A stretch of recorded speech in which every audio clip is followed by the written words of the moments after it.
Hi, Jane. Hi.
Hi, Jane.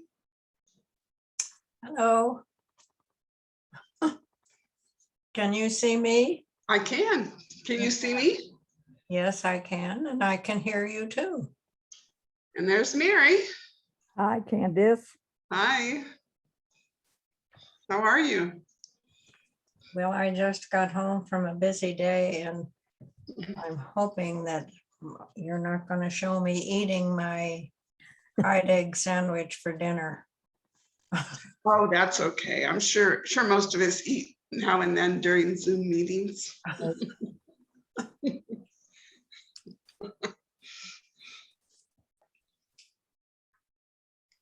So when do we begin here? When everybody gets here. Oh, Pretty soon. good.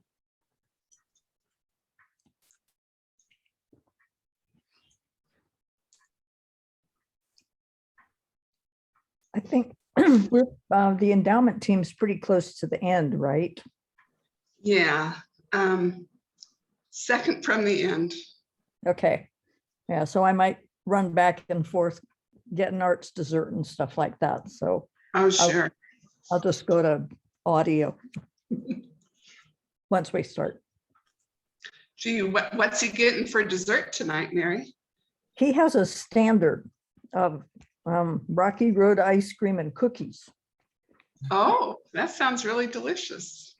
sometimes with fruit. Hmm. Hi, Todd. Hi, Todd. There, hi everyone. Well, shall we get started? Well, let's wait for their president at least. Wait for a quorum. My dog's physical therapist came to the house and she did some laser treatment. We all had to wear goggles. So do you want to see Sumi in goggles? I'll Yes. see. Yeah. Can you see it? Oh, That's pretty funny. I'm not sure why she needed them because, you know, the laser was in like her thigh area, you know, in her back legs. So Yeah. I don't know, but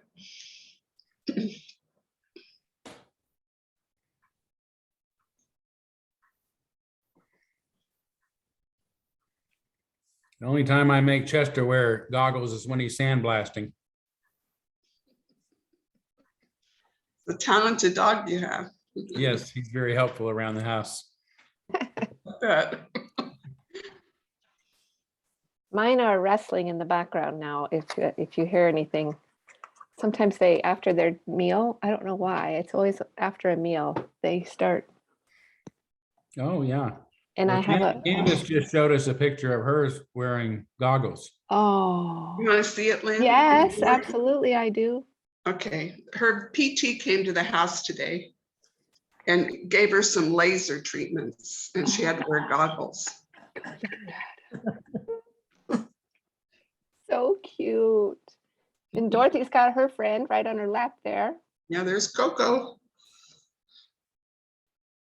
Coco was my first stuffed animal name when I was a kid. It was a dog. Oh, yeah. Coco kind of looks like a small Chester. Yeah. Yeah. Hi, Coco. Oh, Coco looked when you said that. Hmm. Coco, you're smart. You can hear noises. Coco. Coco. Oh, here we Hi, are. Hey, Coco. Hey, Coco. What are you doing? Hi, What are you Coco. doing? Now Chester's looking outside to see who I'm talking to.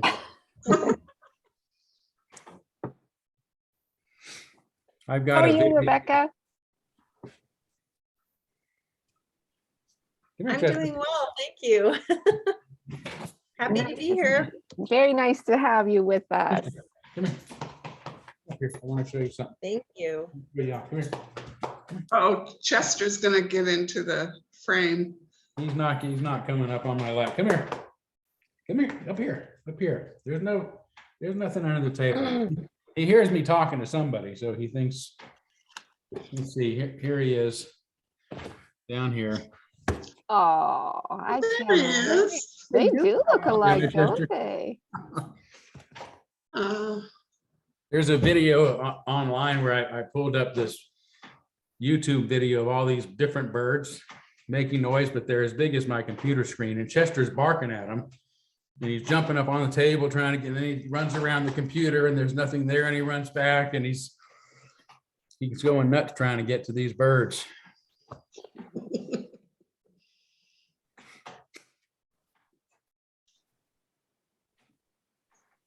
I'm pretty impressed, Dorothy. That's not the smallest dog you got on your lap right there. How much does he weigh? Do you know?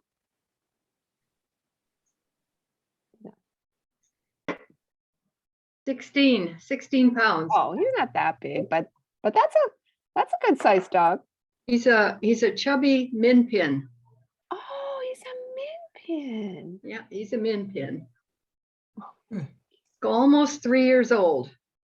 Oh, Wow. Kind of a grumpy dog. People say that he's protective, but I think she's just plain grumpy.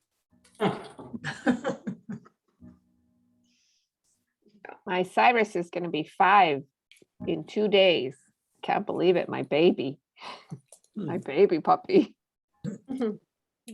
Wow. That's 35 years old. Oh no, it can't be. He's still such a puppy.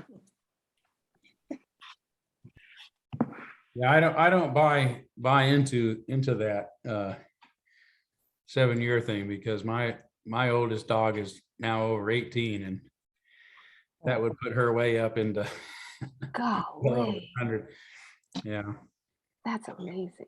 Yeah, it's like the old joke at the bar, in dog beers, I've only had 3.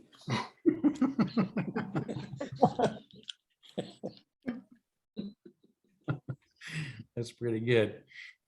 I He hadn't says heard- as he takes a sip of his wine. Yes, yes. Speaking of light moments, I Cheers, heard a Karen. light moment at a discussion yesterday here at Rockwood. The speaker said, I was talking with a couple of senior ladies here at Rockwood, and one of them said that she sends money or gifts to her grandchildren and she never hears back from them. And the other lady said, well, I do the same, and they always come and pay me a visit very quickly. And they said, well, what's the difference? And she said, well, I don't sign their checks. Good idea. Smart lady. Good idea. Yeah. That's funny.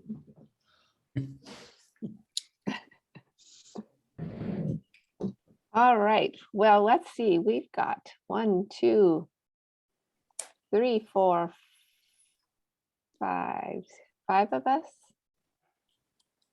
Just missing Catherine. We're just missing Catherine? No, Darrell is the empty chair. Yes. There he is. I'm back. Here we go. Never know with Catherine these days with her puppy. I'll text her, Lynn. Okay, thanks. Mhm. I have a camera with a line through it. What's that mean? Camera with a line through it. It's a gray Oh. image with, That's Oh. Lila. Oh, yeah. She must have Oh, her okay. camera turned off. Yeah. hello, Yeah, she camera. has her video turned off. Okay.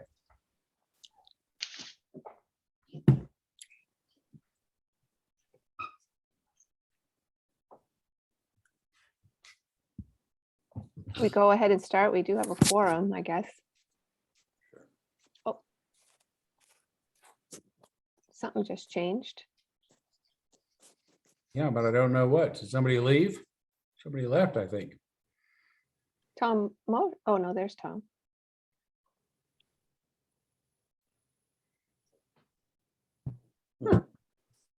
Oh,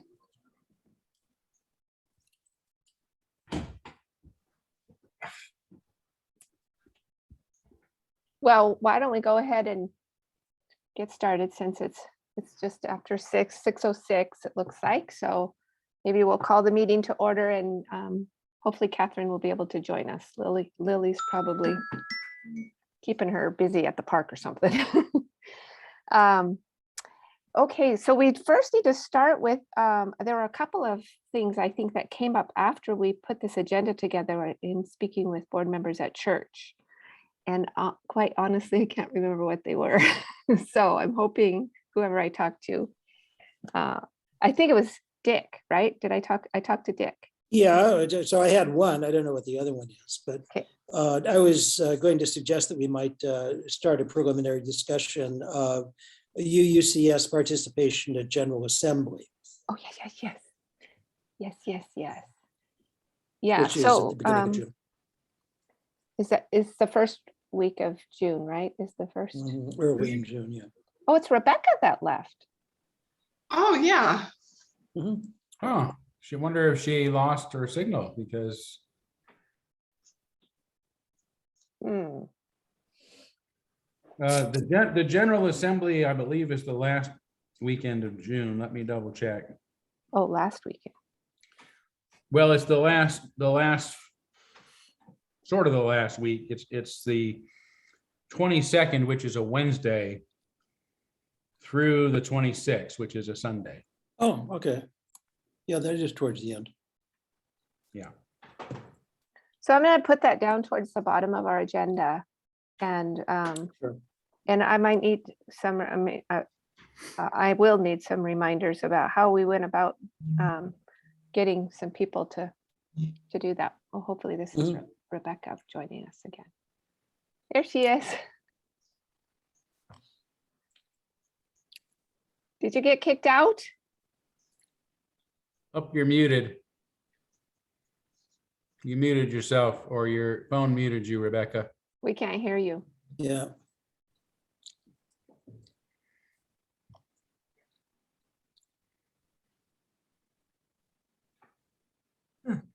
Okay, can you hear me? Yeah. Got it. My internet just was really crummy, so I just downloaded Zoom onto my phone really quick. I apologize.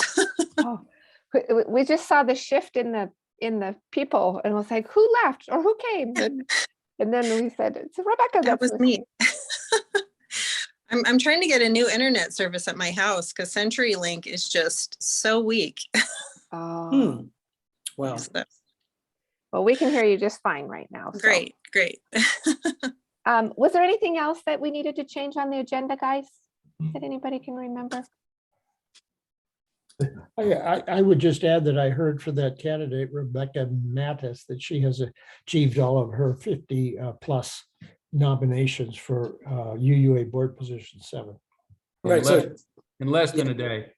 It's In less amazing. than a day. Wow. Yeah. Yeah. And as I understand it, it's 50 individual congregants from at least 10 different congregations that are distributed among at least 3 districts, regions. Is that correct? I'm not sure about the regions. I know that you're correct. You can't have any more than 10 from any one congregation. So that would be a minimum of 5 congregations. Yeah. Okay, got it. Well, great. Thanks for circulating that to us. Yes, thank you. Because that was pretty exciting. It was really fun to read about her too. Yeah. Okay, so the next thing on the agenda then is to. Can I ask a question? Oh, sure. I'm sorry. Just Dow. maybe to add one more thing. There were at least 2 or 3 people that were interested in making amendments to the bylaws at the congregational meeting. And I wonder if we should make very clear what that process now is and send that out. So they don't come to the congregational meeting hoping to make an amendment when that process needs to go through the board. So It just needs to be brought to our attention with enough time to put it on the agenda now. right, but So I that don't we think I don't think people are aware of that, and I think we need to really get that out there so Okay. people are not surprised, because if they aren't aware of that, they're not going to be very happy when we say you can't do it. Yeah, that's a really good idea. Dorothy, will you make sure that there's something in the minutes that says the board will be making an announcement about how to go about making bylaws amendments at the at the annual meeting? And I think it's important to remember that what you said last Sunday was not that people were going to be able to make amendments at the next board meeting, but that it would be possible to do so as soon as the next board meeting, which is different, right? Yeah. You'll have to go Yes. through the process and get them on the agenda and make sure people have time to consider them. So it would be tight to do that by June. Yes. And part of our new process, the part that has to go through the board is related to making sure that nothing conflicts anywhere in the within the document itself or with any other documents. So so it doesn't get messy again, hopefully. Hold on just 1 second. I got a dog chewing on something. Just an antler. Some antler. Okay. Great. Any other things for announcements or that we need in the minutes or want put on this agenda? So can I ask a question? That last discussion about making amendments, then are we talking about making an announcement from the pulpit about how to do this, or what, or just getting it in the minutes for this meeting is enough? Do we need to back up from the June 24th meeting, or June, whatever date it is, and figure out and be precise about what date we need to tell people they need to get things to us? Is it essentially the next board meeting? I'm just thinking about the particulars of that. I think we should put an article in the Sun in our board Okay. corner in the Sun for sure. Okay. And then, I mean, I wouldn't want to make that whole announcement from the pulpit, but we could say that that process is in the Sun. That's a good idea. Or we could send it out via an all church email, maybe, if this is, because it's such a new set of bylaws, and maybe we could send an email because it came to our attention that that's what you might want to be doing. So here's the way that works. You Or could both. also include that article about amendments if you Right. want to, and just let let people see what the process is, and not try to paraphrase, but just give them the facts. Yeah, Yeah, Article 16, I think it is. Yeah. Okay. just Not that I have copy and paste. Yeah, I would definitely send an all church email in addition to anything in the Sun. you think so? Okay. Okay. Great. Okay. Lynn? Yeah. Uh-huh. Because I went through the whole bylaws, kind of proofing it the last couple of days. I saw that the nominating team, whoever they're putting forth as a candidate, has to be announced according to our bylaws, a month before the annual meeting.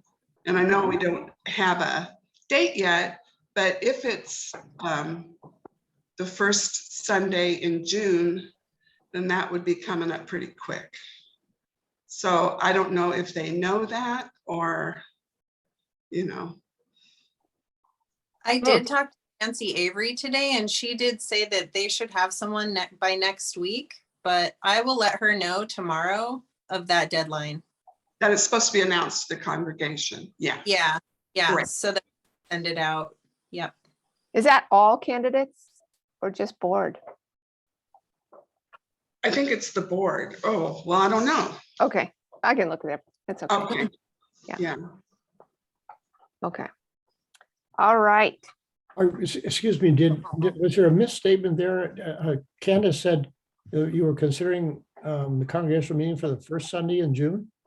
We Well, don't I have a date yet. We don't have a date yet. I was just saying if it's the first Sunday of Oh, June, then that deadline is coming up pretty quick. So, We're going to figure that out tonight, though. Okay, any amendments or changes to the minutes from the March meeting? I thought they looked beautiful as usual. Oh, Dick's got something. Yeah. Okay, so this is like totally OCD, but in any case, YouTube on page 2 is actually spelled out capital Y-O-U, capital T-U-B-E, written all as one word, as opposed to capital U-T-U-B-E. where is this at? This is on page 2, and it is the very end of the sentence before the ops team paragraph. Oh, And it says numbers do not include YouTube watchers. YOU. Oh, yeah, I saw it. Well, I had a couple things. On the second page, the very top line, it says combing, but I think it's Dorothy probably meant combining. It's just left a couple letters out. Oh, gosh. Mhm. You guys are And- getting really good at picking up some little typos these days. Yeah, I guess I am. And under the president's report in the second paragraph, it says the ministerial team document. Is that supposed to be ministerial agreement document? Or, Yeah. Oh, it must be because that's what I was talking about. okay. The ministerial agreement cannot be sent out electronically. And just for clarification, if everybody agrees to these corrections, then the proper thing is to actually correct the minutes that would be on file if anybody went to research those. In other words, making the changes in the previous minutes so that they are in fact corrected if you all agree to that. Do we have to vote on that, or do we just say can we agree by consensus that we want? Yeah, acclamation or consensus. Okay, let's do that. By consensus, do we have agreement for that? Great. You too, Betsy? Me too. Okay. All right. From there, we'll go to Reverend Ekla for our opening words.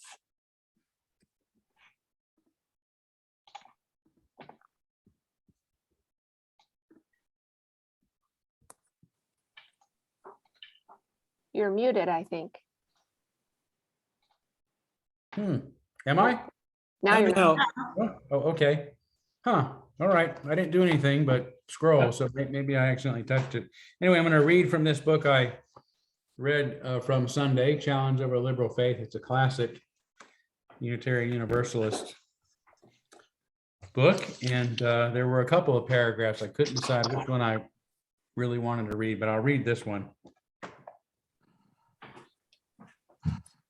When the church is performing its task, it often will make the uncomfortable comfortable and the comfortable uncomfortable.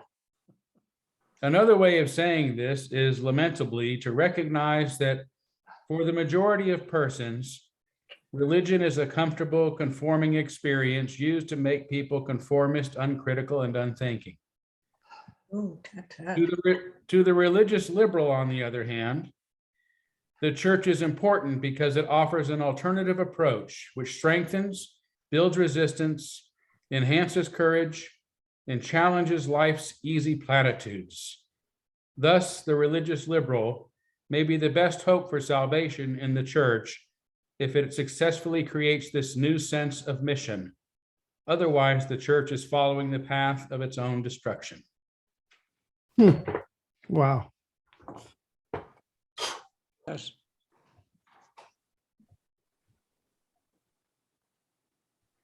Wow, thank you. Very nice. Lots to Hi, think about. everybody. Sorry I was late. Oh, good, Catherine, you made it. Yeah, this cold has made me so spacey. I completely forgot Uh-oh. and was at the dog park until Betsy reminded me. So I skedaddled home. I figured you were doing something with Lily. Glad you're here, Catherine. Yeah. Hmm. All right. Well, Rebecca is with us. Thank you, Rebecca, for coming. And we've got her first or early on the agenda, so she can skedaddle off with her family in the evening. But she's here to help us get ready for our planning for our annual meeting, just like she did last year, if you guys remember, which was super helpful. So I'm going to just turn it over to you, Rebecca, and we'll listen carefully. Well, first off, we need to choose a date for the annual meeting. In my history here at the church, we've always held it the first or second Sunday. We have a conflict the second Sunday on the 12th where we're having, that's Pride Sunday, and we're actually hosting a Pride picnic on the church grounds following second service. The next Sunday is Father's Day, and I hesitate pushing it to the last weekend because we have to make sure that Lynn, our bookkeeper, has enough time to enter in the budget, which is quite a tedious task. It usually takes a week or two to complete that. And she is on vacation the week of June 20th. So my suggestion is the first weekend, which would be June 5th. So that's my input on choosing a date. And I think that's the date that Todd will be available too. And of course, I do attend the annual meeting, so that does work well for me as well. So that's just some information on choosing date. So once our date is decided on, then we just need to proceed. I guess we're going to do it in person, which is of course important. And then we'll go through the process of finalizing the budget once the generosity campaign winds down and gets completed. Should be the end of this week into next week.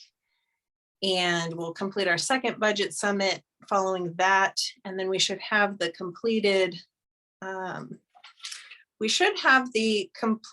and balanced budget for the board to review because they will need to review and approve that at the last board meeting in May. So that's another thing that we have to do there. And verifying our membership. So that'll take place during the month of May as well. So we'll get all of our members verified and get our list of voting members together. So those are kind of the tasks that we have to get done. So you guys are all aware of those things that need to happen. But again, I'm all for June 5th. So any feedback or thoughts on that? It almost sounds like that's our only option, right? I mean, is there another option? Well, the 19th could potentially work, but I'm not sure. I'm not sure are you in town on the 19th, Todd? I will be here on the 19th, yes, but Okay. I think, was there a It'll board be member or two who won't be here, or? I won't be here that Candace weekend. can't be here. Yeah. And I may not be here that weekend. Oh, I'm not 100% sure, but I may not be here. But you I were won't be here. I won't be here that weekend either. on the 19th. Right. Well, actually, I can be here on the 19th, but I there- think that is probably our best date. So I guess you guys just have to decide on that. And you guys remember it has been that early before, huh? On the first, Oh, in the yeah. first weekend. Oh, yeah. It usually is the first, second weekend at the most of June, because we usually have the General Assembly in June, so we try to get it over with early. We've had it in May before, since I've been here, but not very often. May is a 5 Sunday month usually, so that's why we've done it in May a couple of times, but it's also very busy. You've got Mother's Day and you've got the holiday and you've Yeah. got Bloomsday, so there's not a lot of choices. I mean, you could push it into July, after the weekend of the 4th, if you want to do like the 10th or something like that. People don't disappear at our church in the summer, despite myths that we all take the summer off. I mean, people go on vacation, but at different times. So it would be possible to have a quorum, I think, that late into the summer too, if you wanted to do that. I don't think that Oh. budget though. It wouldn't Because I work know, for the budget. Yeah, that's true. We're already into the. yeah, we have to have that entered before July 1st. Gotcha. Yeah. I'm all for June 5th. I think that sounds okay. I mean, we've got a lot of planning to do. Seems like last year we had our weekly bylaws workshops, and so, Hello, yeah, Tom. new bylaws, Article 4, Section 1. An annual meeting of the church shall be held during the final month of the fiscal year. Period. Oh, okay, Okay, Well, June. June. That's So, June. so, Man, they're so, holding our feet to the fire right away. Haven't even broke this thing in yet. I better make an amendment right now.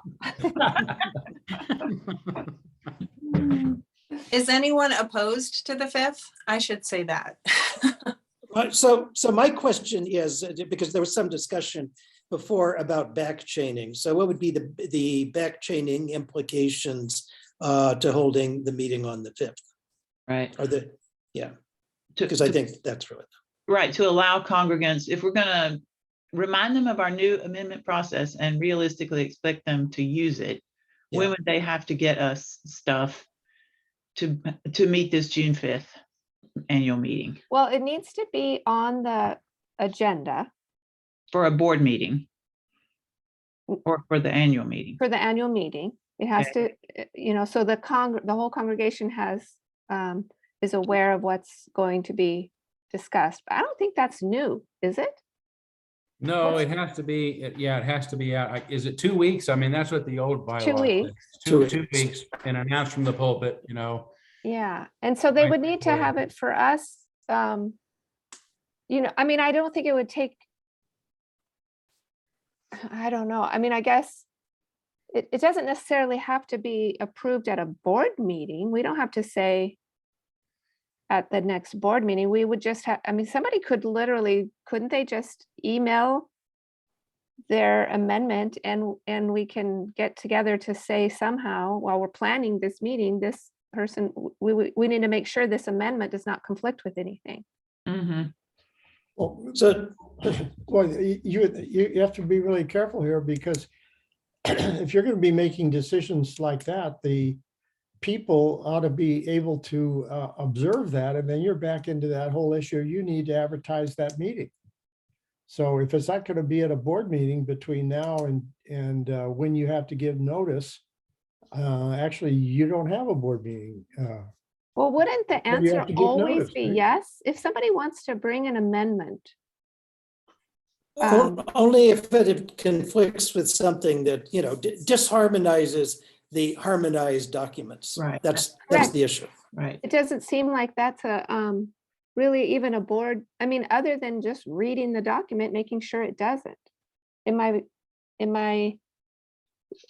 certainly wouldn't be a Well, whole, we're familiar with how all of the moving parts fit together, and they are not necessarily. That's That would be the issue from their point of view. They may simply be unaware of something that we know. I guess what I'm, Could the executive committee make that decision? You'd have to come out and make the decision in a board meeting, right? I'm not sure that's the case. Well, and I'm not so certain. I mean, it isn't spelled out. Here's the thing. If they come up with an amendment and there's no problem, then we just proceed. yeah, And if they come up with an amendment and there's a problem, what they need to do is be made aware of the problem mhm. and rewrite the amendment so that so that they make the problem go away. That's my understanding of how, because that we're not trying to second guess what they want. They just have to write something that doesn't throw our current balance of documents into disarray. That's all. Okay, wait a minute. I think you're wading into the swamp.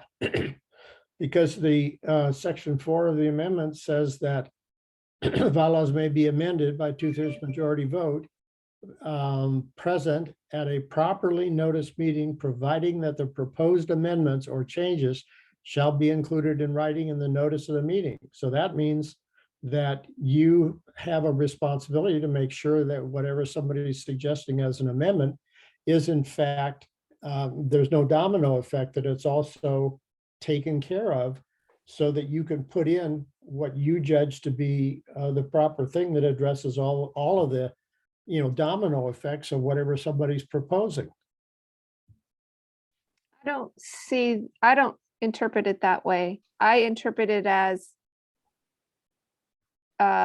if somebody has an amendment that they want to offer and it conflicts with either within the document somewhere, we would just need to bring that to their attention. Right. You can't have this as an amendment because it conflicts with Article 7. So,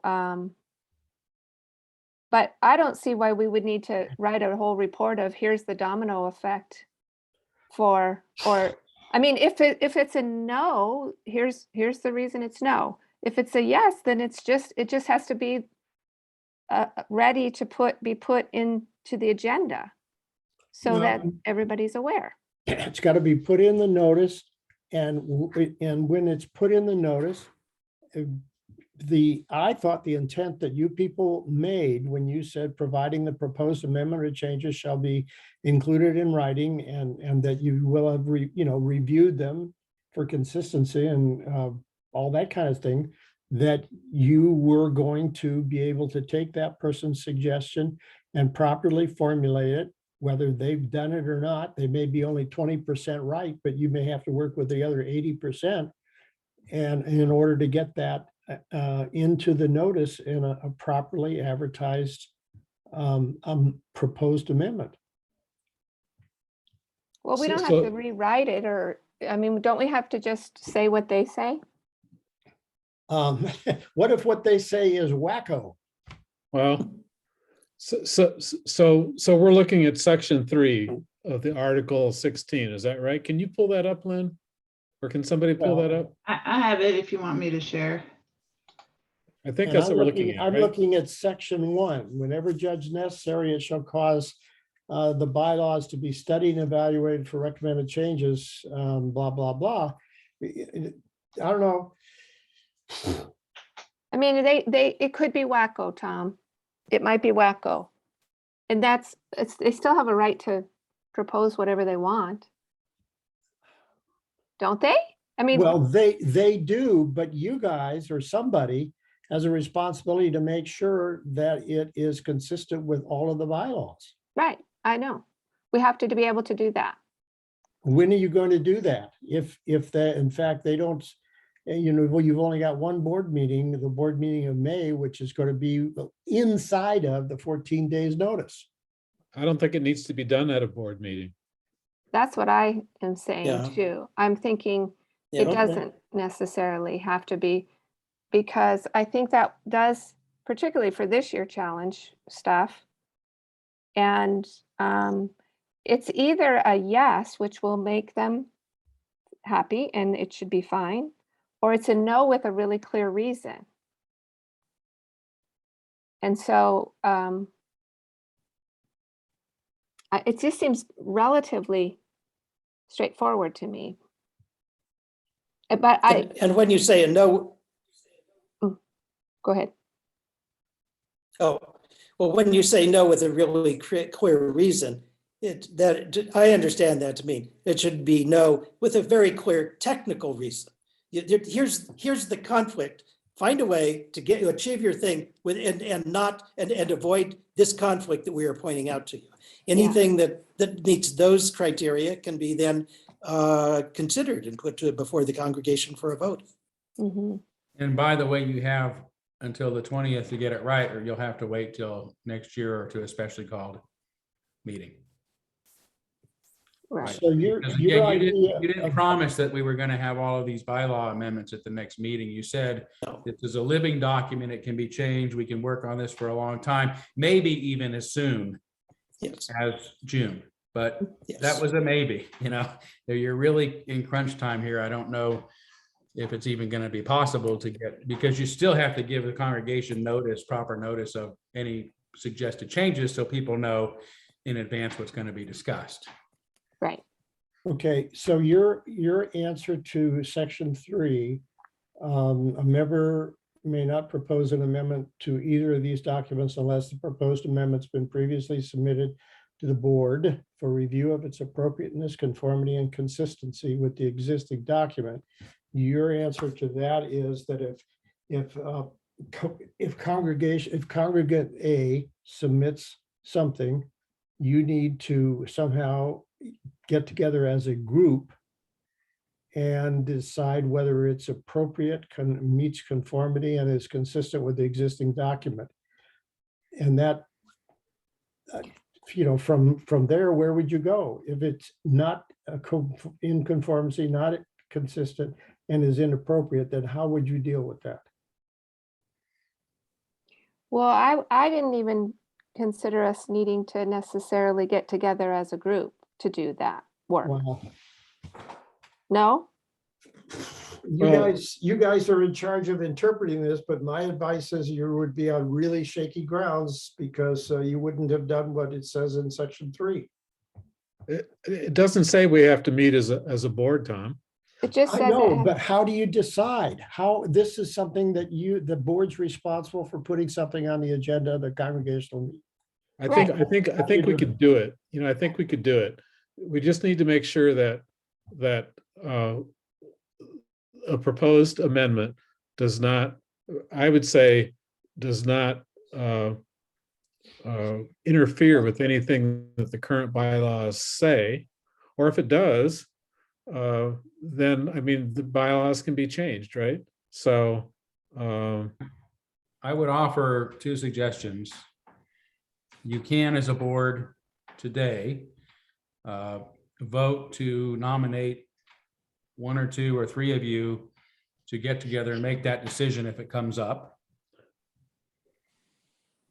so that it's been approved by the board, or set aside a special meeting just for consideration of any amendments that might be given, and give the congregation the proper notice tomorrow or whatever, so that the congregation knows you're having a special meeting for this purpose to make a decision as a board on any amendments that come through. Right, as long as you give us enough time, it would be a formal board meeting. Is it 2 weeks, something like that? Or has to be a board meeting, has to be announced a certain amount of time, so you have time to meet early in May, set a time and date in case there are any amendments that come through, to consider them and then make a decision as a board. Either of those suggestions would probably meet the criteria, because the board can certainly is authorized to appoint in a board meeting, which you're in now, to appoint a special committee for the purpose of reviewing any amendments that may come in, and then set a date by which they need to be in, or, you know, it's kind of a drop dead date. So why don't we just, I mean, we don't necessarily, in fact, we probably don't want to have a quorum, right? Because we're not making any we're not voting on anything. We're just doing some work to make sure. Yeah, the special committee would have to be 3 of you, no more than 3 of you and somebody else that wasn't a board member. Then you don't have a board meeting that you have to advertise about. Well, excellent, Tom Mosher. I nominate you. To And sit in with 3 board members, is that what you're Sure. saying? And I would Yeah. love to do that. So Tom, do we actually need somebody not on the board to be on that, No. committee? No, you don't. All I'm saying is you can't have more than 3 board members because then you've got a majority of the board. Right. That's a board meeting you have to advertise. So Right. let's just have 3 of us and not bother Tom with this because he's done so much already. And I'd volunteer to be on that committee.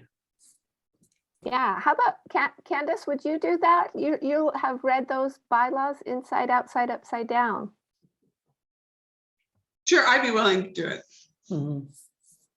Great. And I think it would be appropriate to, let's say there's a person who is taking the lead in making advancing an amendment, to invite them to sit in and participate in the discussion. Sure. How about setting a deadline so that you got enough working time to get something ready if you need to massage it? Okay, let's look at our calendars real quick here. So So it I is, think this for the annual meeting has to go 2 weeks prior. So I would probably send something out on the 20th of May, no later than the 22nd. And it would be announced from the pulpit, I believe, starting on the 22nd of May. So I would say in the office, we would need that information to get into the documents to let people know if we have to notify them no later than the 18th. So you can work back from there, how much time you need. And how much time you need to notify people. well, could we meet? Do we want to start Monday meetings again? Or at least just, that's only a couple of Yeah. weeks. Mhm. So here's a suggestion. I'm looking at the calendar. 2 weeks from tonight is the 8th of May. And wait a minute, is that Yeah. correct? The 11th. 11th. The 11th. July. Okay, right. I'm looking at the wrong month. Sorry. Yes, the 11th. Okay, so 2 weeks from tonight is the 11th. How about if that were the evening that was set aside to meet this small group, the 3 plus the proponent of the amended bylaws. And if there's no problem, say there's no problem, so it's going to be included for a discussion and vote. And if there is something that needs to be changed, explain to the person then, and they have until then. What was the date, Rebecca? Until to get a revised version, that. I think I would need that by the 18th, no later than the 18th. So that would give them about Let's a week. Let's say noon on the 18th. Yeah. Okay. And you'd probably want to have them have a way of making sure that after they've reworded it, that they've adequately addressed the concerns to whatever the issue was. Mhm. And so- So what date should we have them have it to us by the 8th or the 9th? Yeah, probably. Yeah, so they submit it by the 8th or the 9th. I don't expect that there's going to be a large number of these. I would expect there might be 1 or 2 at most. Well, at the meeting, the reason I'm making a point of this, at the meeting, Susan Babcock, Or Babkirk. what's her last name? Tyler Babkirk. Tyler Heather Badkirk Babkirk, yeah. was adamant that she wanted to make an amendment at the congregational meeting. So I think somebody should get in touch with her and say, hey, here's the deal. I will. Can you do that? And was there somebody else earlier in the meeting? I still have a suspicion that Jean might have something that she's, been on for quite some time, but I might be wrong. She might be satisfied now. I don't Let's know. send something to her too, just to cover our bases. Yeah. And then who was the first woman who stood up and she said that we had left the UUA out? She might want to submit something. Mary Ann Winifred. Yeah. Well, So- I disagree that we need to email everybody who said they might have an issue. I don't think we should do that. I mean, Well, then I think we should treat everybody the same. Whatever it is we decide, I think we should treat them the same. If there's a public announcement, make clear it's an announcement. all right, let's do that. Let's just do a public announcement then. People, Yeah. if it's not ready, it's just not ready. And Yep. we can do the best we can. And I'm happy to talk to people at church but I think it's kind of weird to just say, hey, you said something you didn't like. Do you want to, Yeah. I kind of don't want to do Okay. that. I think putting out the announcement and letting people know the deadlines and, I took it to be, it would have Yep. been a very rushed situation to get it in by this annual meeting. It's possible, but you don't have a lot of time and that's just the way it is. So they could wait till next year. And if we send it out as an all church email, this announcement, Mhm. Yeah. and put it in the Sun, I think Right. we can get that information out to people. Yeah. Yep. Okay. So what's the deadline?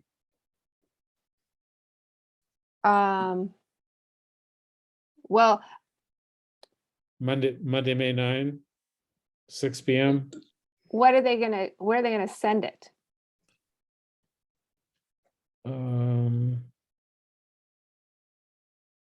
We do have a general board of trustees email account.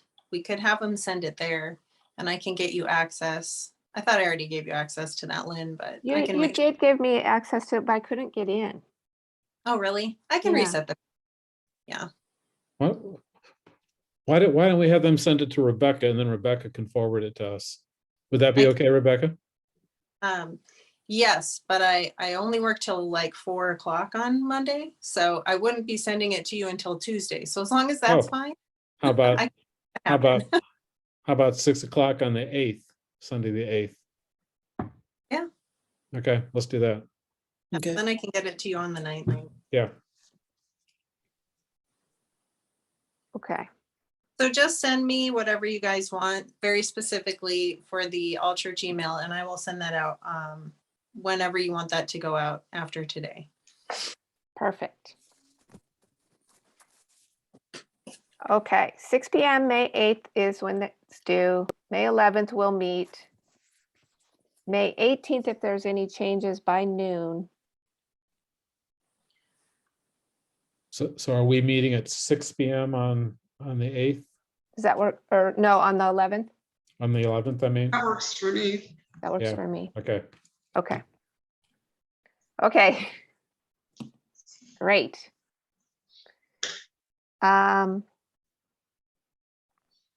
Okay, Rebecca, what else? Sorry. No, that's good. So we agreed on June 5th as our date. Mhm. We'll have, so any reports or the agenda as well. I'm not entirely, I don't think that we necessarily, well, maybe we'll need the agenda by the 18th. I'm not sure. But that's kind of the final day for any documents that we want to send out with the notice. So perhaps we want the agenda to go out. So that might be a date, but maybe you'll have that. I'm not sure how you want to finalize that. I don't think that we necessarily need the agenda 2 weeks ahead of time. I don't know that the bylaws say that specifically, but or maybe you want to approve the agenda for the annual meeting at the board meeting on the 25th, and then we can email that out. So we would want to email that definitely before the 5th, so the week of the 30th. Are you gonna do that? Are you gonna approve the agenda for the annual meeting at the next board meeting? Is that what we want to do? Well, I'm looking at the requirements in the new bylaws. The notice shall include a listing of the business matters to be considered at the meeting, along with names and pertinent information about trustee nominees, nominating and endowment team nominees, and any other elected teams. If an election's involved, the notice, let's see, and any other elected teams. So you, But who said that we had to give 1 month notice of the nominees? We don't, it's the 2 weeks. well, Well, I thought it was the, In the at least nominating. whoever's nominated for the board for the following year or for following term needs to be announced to the congregation a month ahead of time. Can you verify that? yeah, where are you finding that? Well, Because I feel like in the past, we've always just included those in the emails that go out the 2 weeks prior to the board meeting, but we need to clarify that in case we need that name like first thing next week. I don't, boy, I looked really quickly at the nominating team section, and now I'm looking at the section on congregational meetings. that's what I'm looking at now.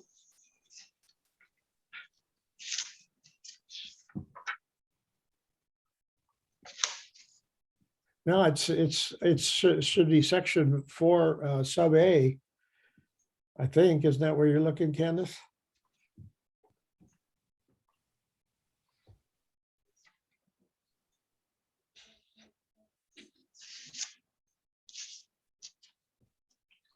Yeah, I don't see it there. I'll keep looking. Thanks, Candace.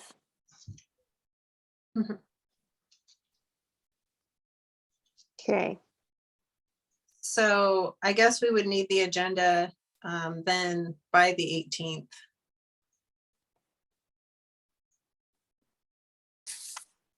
I think that we need all of our documents to go out in the notice into the office no later than the 18th. so then we wouldn't be able to approve the agenda then on the 25th. So, I mean, if I remember correctly, last year, we had many weeks of planning our annual meeting, and we just did it at our bylaws workshops. And we were all present at those, and we didn't, I mean, those bylaws Yeah. workshops were just open to the congregation, but we didn't make any special announcements. Hey, we're not doing bylaws workshops, we're actually planning the annual meeting. And maybe that was wrong, a wrong thing to do, but that's exactly what we did. And we spent a lot of weeks doing that. Well, we just don't have that kind of time this year.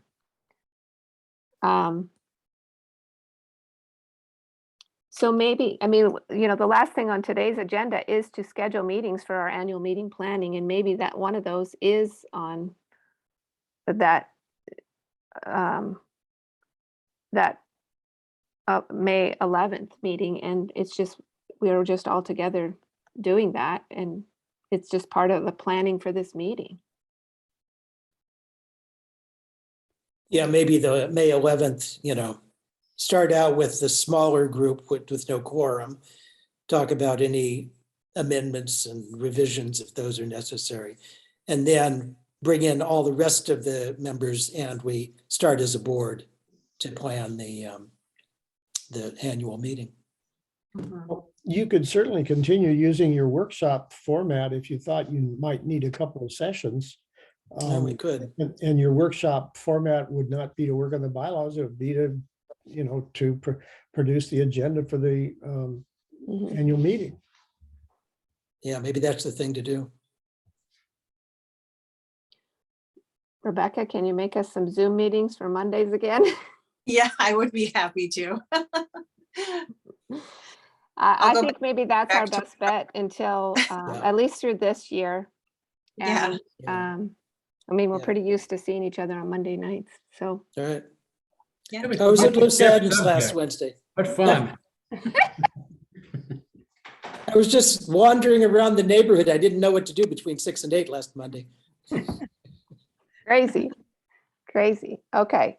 So bylaw, or not bylaws workshops, but annual meeting planning. And it will be open, of course. It will go out with the Zoom meetings and anybody can come if they want to. Right. When will we start those, Lynn? How about next week? Mhm. I mean, we just are, Okay, it's, I'll create all the Zoom meetings and you guys decide. Let me know. okay. Okay. Okay. What, So I think that's it for me, just so we know the deadlines and what needs to take place. So by the week of the 16th, yeah, by the week of the 16th, I should have the final number for approved voting members. And we'll be able to print up those sheets. I'll talk to the ops team about doing check-in for members on that Sunday. Because I think we did it last year too, and we did it at the most recent meeting. So I'll have Donna and Jean see if they're available to do that. For member check-in, and they'll hand out the voting cards. Yeah. great. And I'll make a suggestion that maybe, Rebecca, maybe next year we can put this on our calendar to say, remind the board to get on this earlier. They won't have the bylaws to worry about. Obviously, that was a big deal this year, but maybe we could start in March or April or something, reminding you that probably want to look at the date for the annual meeting and start to get things together, give you plenty of time. Certainly. I think in the past, these were just smoother, a smoother process, but Yeah. it seems like the last few years, we've just had more things come up that, maybe debatable issues and things that require a little more time.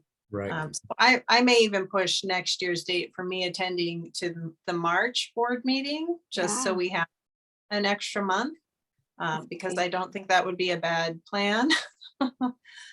So I'll make a note of that. And yeah, I think that's a good idea. That'd be great. It'd be great. Yeah. Great. Yeah. Oh, I found it. I think I found it. So let me read it and see if I interpret it correctly. Article 5, Section 1, nominations. Nominees for trustee and nominating team vacancies shall be nominated either by the nominating team or by the members in good standing pursuant to A below.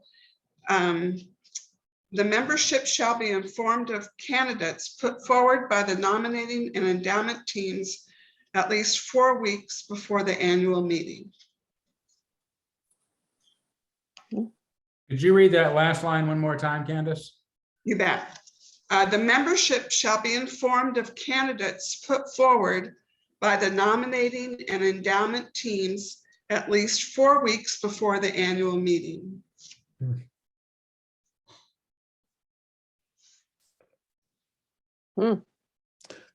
maybe All we right. can have an amendment to the bylaws to change that.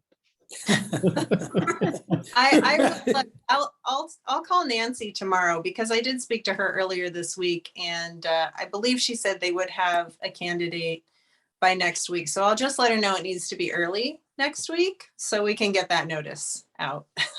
Just And as it'll a- just be a candidate notice. Okay, just as a side note, the reason that reads the way it does, as I remember, was if, because of the possibility that it takes only 2 weeks for 20 members in good standing to make nomination, the formal official nominations were to be 4 weeks.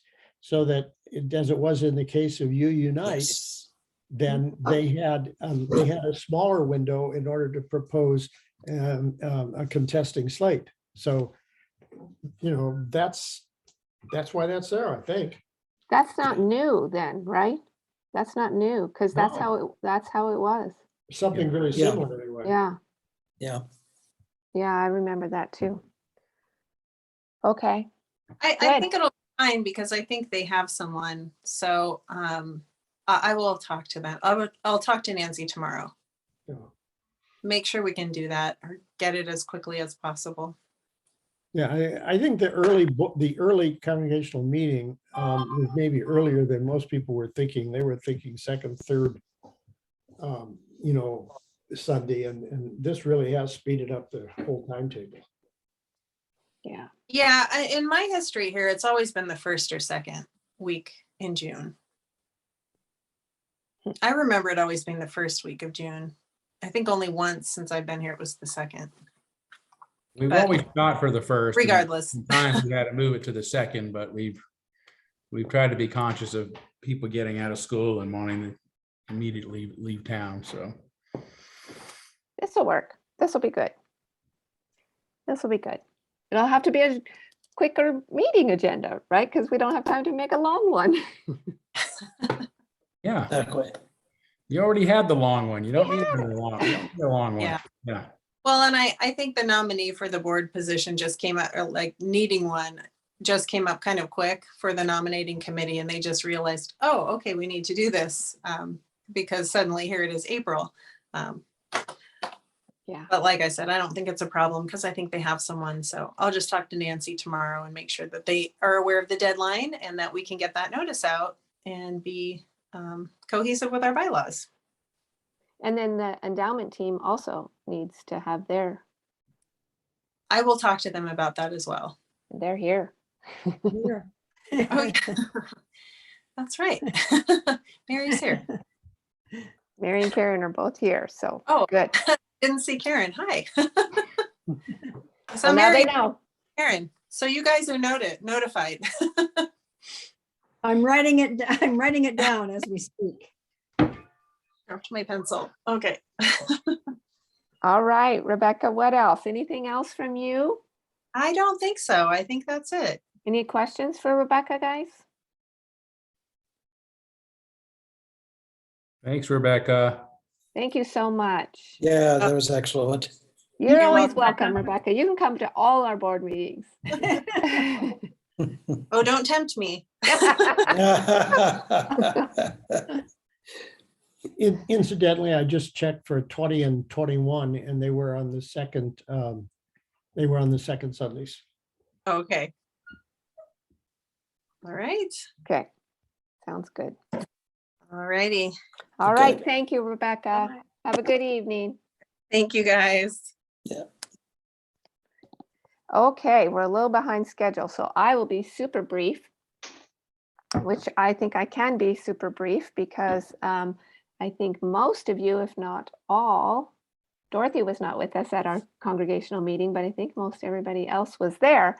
So that is all I have really for my president's report, is that we had a special congregational meeting on Sunday, and we had a quorum, and we were able to pass the amendments of our articles of incorporation, and we were able to pass our new proposed bylaws, and those went into effect immediately. And there are a couple of typos, I think, that we are getting fixed, and those will be then posted on our website and all the places they're supposed to be. And then there's a couple of details as far as the articles of incorporation go, with getting that filed with the state. And I'm kind of waiting to hear when somebody says, Lynn, you need to come sign this, and then I will. And it was great. I thought Gordon Diddens did a beautiful job, and democracy reigns, I guess you can say. Yeah, and you did a very nice job of describing the process and the situation. you. One thing, if I'm not mistaken, the revised articles of incorporation actually become effective when at the time that they're filed with the Secretary of State in Olympia. Correct. Yeah. The bylaws are effective immediately, but the Right. articles of incorporation not. Yeah, Well, Lynn, Yeah. I did not send those documents to Rebecca, so the document you need to sign is something that's in your hands, either for you to print out or to send to Rebecca so she can print it out and then for you to sign it. perfect. Perfect. And then there were a couple of things that came back to you. Is that correct, Tom?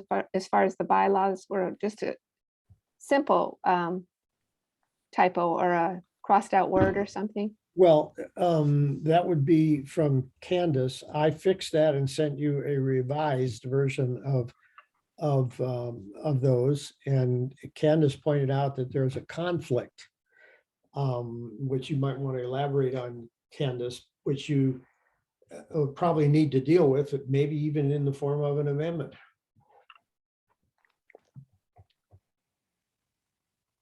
You're muted. muted. In the shared ministry section, it says that the team makes an annual report at the annual meeting. And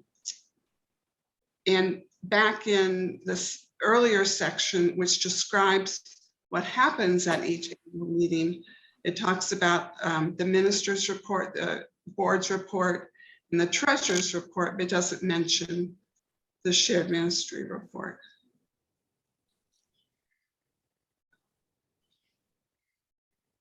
So I'm not sure that's a conflict. Does it suggest that they can submit it in writing in the annual report without? I don't remember. I just wonder if that would be an interpretation that Yeah, they- that during might. the annual report without necessarily delivering it from the pulpit. The team shall present a synthesis and summary of impressions, observations, concerns, and recommendations with the members at the annual meeting. So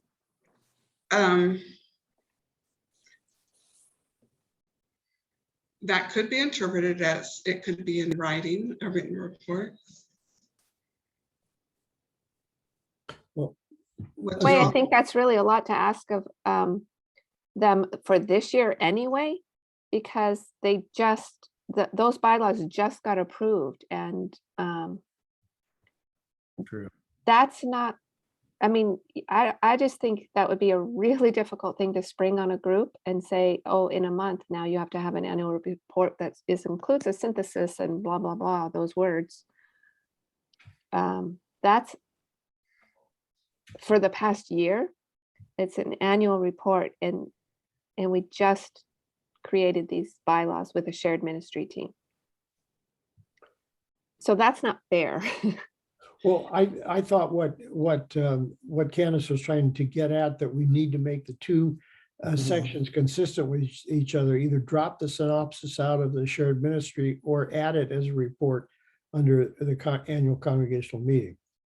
And which could be done by a simple amendment, maybe not even this year, but the next time there are amendments that come up, it could simply be a board amendment to include the the synopsis is one of the reports to the annual meeting.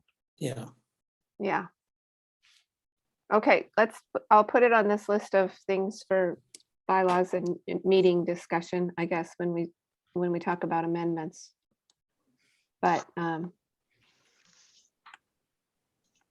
I don't think we should push that issue right now for them.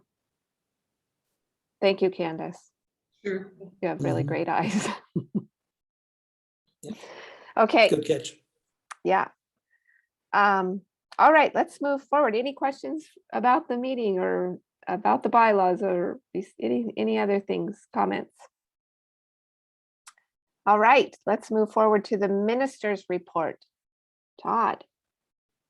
But one, I want to start by thanking the board for its well over a year, a tremendous amount of work getting these documents in order. I want to thank Tom Mosier, of course, for his keen hand in this process. And I thought that you did just an excellent job with the annual meeting. I thought it was very fair democratic and wise process. And it was just a privilege to witness. So I really appreciate all of that. You know, I wanted to talk a little bit today about, you know, where things are going with the UUA. I do think that there's a shift. There's a shift in both the number of Unitarian Universalists that are becoming aware of what's going on in our religion. And there seems to be a potential shift in how the UUA is responding, even to the point of recently having invited the Fifth Principle Project to give input to them on their proposed changes to the Article 2, which will contain the eighth principle. So not sure what's going on, but it feels like maybe we're creeping towards some progress. As I think most of you know, they have 4 vacancies on their board this year, or 4 positions, and they have 4 nominees that their nominating team nominated, and they were going unchallenged. I mentioned this at the UMIAC conference a couple of weeks ago, and Beverly Cease, that I said, you know, we've really missed an opportunity here, only having a month away at it. I thought it was missed, and Beverly just jumped right on it. And within just a couple of days, she had all the signatures she needed. And I personally recruited Rebecca Mattis, and she also within 24 hours had more than enough signatures to be on it. So there's a movement now to start to politically retake control of the Unitarian Universalist Association. So the big news, and I think our board members have heard it informally from Lynn, but I want to make the formal announcement tonight that my intention is to petition to be on the ballot for the 2023 presidency of the Unitarian Universalist Association.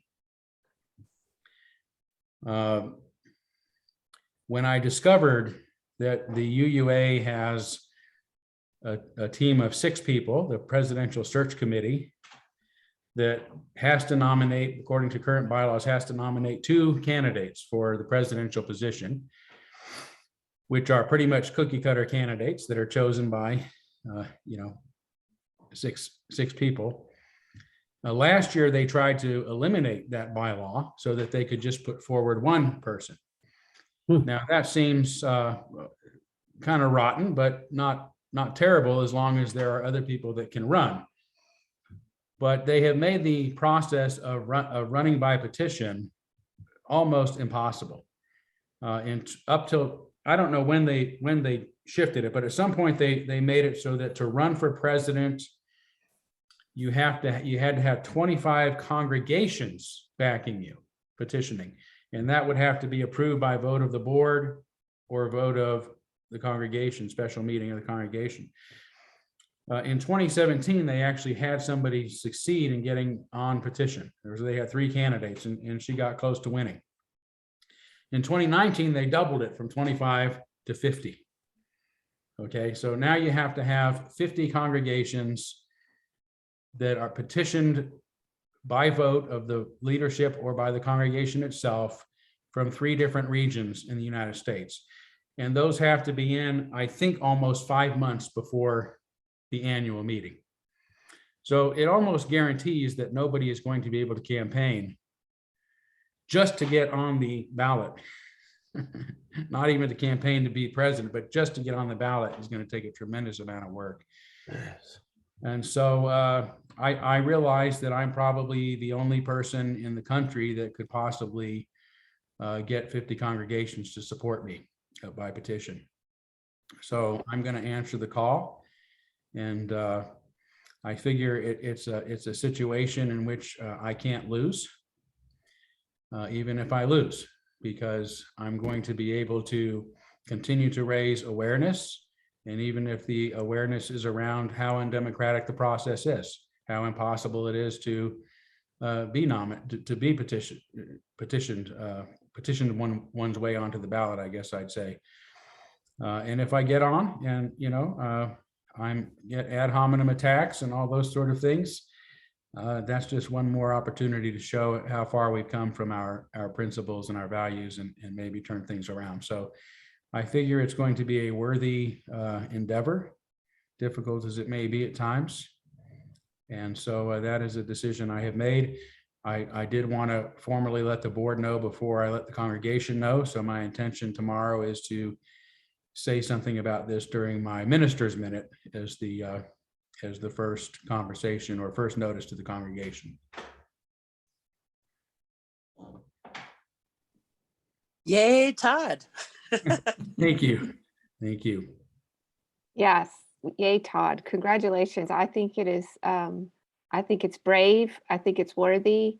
I think it is going to be incredibly challenging. And I want you to know, I called every single board member and spoke to them individually, and everyone was so incredibly supportive, and everybody wants to know whatever it is we can do to help you meet this goal, and not even necessarily winning, but to get you on that ballot. And it's going to be a very, very interesting process, I think, for the whole church. It's going to mean a lot for this church, Yeah. I think. So Well, I would love it for the congregation to be one of those petitioning. The easiest would be for the board to make the decision, but somehow I feel like the congregation, in this case, it would be meaningful for the congregation to be part of that decision. yeah. So Yeah, that, it would be great if we were the first congregation to do it. Yeah. Yeah. So would be 50 congregations from 3 out of what, 5 districts? Regions, yeah. Yeah. Is it 4? It's 4 or 5, yeah. Wow. Yeah. how, just, guesstimate, how many congregations are you in touch with that you feel would receive this news as a call? Yeah. Well, I think I can probably get 6 of them right off the bat, Sure. pretty easily. Yeah. Jay Kiskell, who is the fellow who ran for the board Right. last year, Fifth Principle Project, all that. He's been working with me on this so far, and he said, "Oh, it's not going to be a problem, Todd. You'll get those." So he seems very confident. Wow. But I think there are an awful lot of congregations out there that we have not heard from. And so once there's word of mouth that's happening, Yeah. and I don't even have to get the congregations to support me. I just need to get them to support democracy. Yeah. I'm not saying that I want your delegates to vote for me. I do, but what I'm asking you is to put me on the ballot and let the Right. delegates decide. Good point. Really good point for everybody to understand. Yeah. Yeah. So, this is again a historic moment, not only for me, but for our congregation. And I just really appreciate the support you all have given me. I know it's more difficult for some than others to understand why it's so important to me and to a lot of us, but this is a defining moment. And it has defined my ministry, no doubt. Yeah. It will define the success or failure of my ministry one way or the other. So I'm going to personally do what I can to try to restore our religion on behalf of our religion, but also of this congregation. I mean, there is no congregation I know of historically that has done as much to promote the Unitarian, the core of our Unitarian tradition than this church. And I want to be the minister that has done my predecessors right, would make my predecessors proud. That's very nice. It'll be an adventure. Yeah. Todd, will you be sure to share in your minutes tomorrow, Yeah. About what that means as far as, if you did win, what that means for us, and Sure. Yeah. because I'm sure there'll be a lot of questions. What does that mean? Where's he going? What is he going to do? And Sure. Yeah, I will. Yeah, yeah. If for some reason I win, which, we don't know in a year and a half where things will be. The winds change pretty quickly sometimes. I would have to leave as the minister of the church. So my intention is not to move to Boston. I may have to go to Boston sometimes, but I wouldn't even want to work there. I'm not being hired. I'm being elected, and I will president from where I want to. What has Susan Frederick Gray done? Has, 8 years? Is that what it is? 6 years. 6 years. Has she stayed in the Phoenix area or did she move? I don't know, actually. I think she's been working from Boston, but I could be wrong about that. I mean, and the fact that I don't know just goes to prove the point, right? Yeah. No reason to think that she is working from Boston. She's probably got an office there. But I think it's high time that the UUA is represented on the West Coast, or at least in the Midwest. Boston has failed us way too often. So, yeah. Well, Chris Susan was, from one of the 3 or 4 Phoenix churches. So in that respect, she is a West, and she's been in the West for a long time. She was a minister there, I think, for nearly 20 years. Mhm. Wow. Right. And that's another point to do this now, right? Because it is a 6-year term. It began with her. And so if we don't do something in 2023, we won't have a chance until 2029. I will probably be a has-been by 2029. So, this is the time to do it. Yep. Yeah, it's perfect timing. Great. All right. Well, congratulations. Thank you. You have our full support. Thank you. It means a lot. All right, Candace. Okay. I have 5 items. 1, the generosity campaign continues and will be officially over at the end of this week. 2, together with the finance team, an effort is underway to find a provider to do a financial audit of the church's finances for this year. Number 3 is there's 4 items under buildings and grounds. There was a $400 repair to the hot water heater next to the kitchen. The heater was installed in 2016 and recently leaks had been noticed. Due to several burners not working on the kitchen stove, repairs are needed. Quotes are being sought to 1, make the repairs, and 2, to connect the stove to the fire alarm. There was discussion about possibly switching our kitchen appliances from commercial grade to consumer grade due to ordinances that put restrictions on how often churches can rent out their facilities. Upkeep for the more expensive commercial grade kitchen makes less financial sense than it did in previous years. In mid-April, a tow truck company was hired to remove a car from the church's parking lot that had been stripped for parts. And the gate has been installed in the parking lot and posts/chains installed to prevent entry to the area that had been used in the past several years for illegal purposes. I asked Rebecca earlier today, and she said since the gate and the chains have been installed, nothing has happened. Previously, there would be something every day. There'd be trash out there or worse. Cars parked, yeah. Yeah, and so at least, for the last 10 to 14 days, it's had no problems. Yeah. Okay. Great.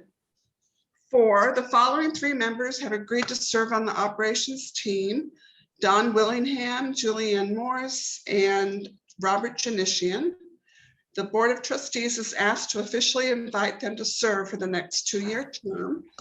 The operations team would like the board to consider how to stagger these terms in order to provide continuity in the coming years. And lastly, while still in the planning stage, a new team is to be created to allow viewers using our streaming platform to watch Sunday services together, and also to host an after-services Zoom meeting for those who are streaming and for those in our sanctuary who also wish to participate in the Zoom meeting. That's it. So a question, Sure. what, the last point, what does it mean when you say for viewers using our streaming platform to watch Sunday services together? Well, I'll defer to Todd because he talked about it at the ops team meetings, so. Yeah. So what it would mean is there are some people out there who would like to be able to engage with others from the congregation. And what we're talking about doing is a Zoom meeting like this for those who choose to be part of it. And then it would have a host or a couple of hosts or whatever for each service. And the host would then share their screen. So the host would tie into the live stream, share it with those that are on Zoom. They'd have access to chat, that kind of thing if they wanted to, but also be able to have a sort of a social hour with each other afterwards. And we would also want to put a screen out in the friendship area with a tablet that would work as we would have the camera and microphone on the tablet, and then people could actually walk up and talk to people that are on the bigger screen, or they could engage a little bit with people that are in the room too. So a lot of people would probably still just prefer to stream from their device at home, but for those who want that sense of community, this would be an added layer. Yeah, nice. I think that sounds great. What was that? Oh, I just said, I think this sounds great. This sounds exciting. I like this a lot. Tom?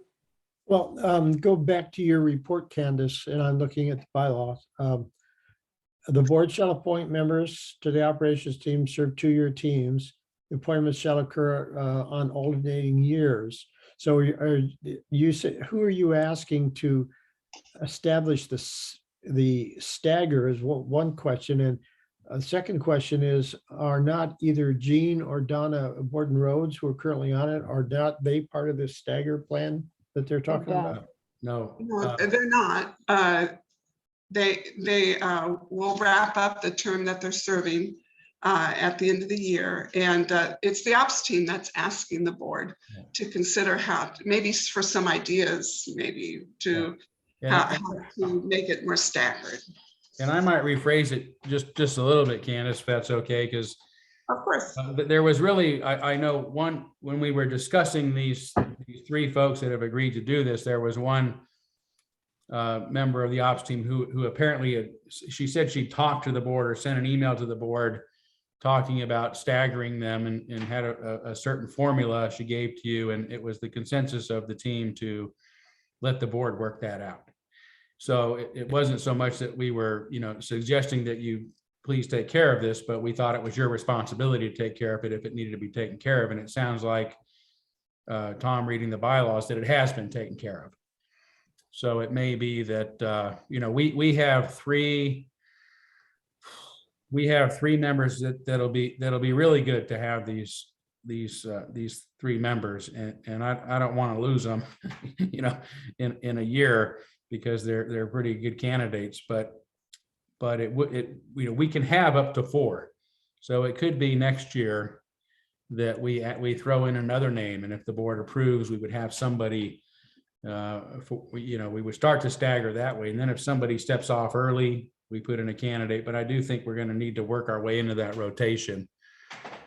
I would hate to say to, the members that are joining now, well, you can only be with us for a year, because we've got some pretty good quality candidates and we need them.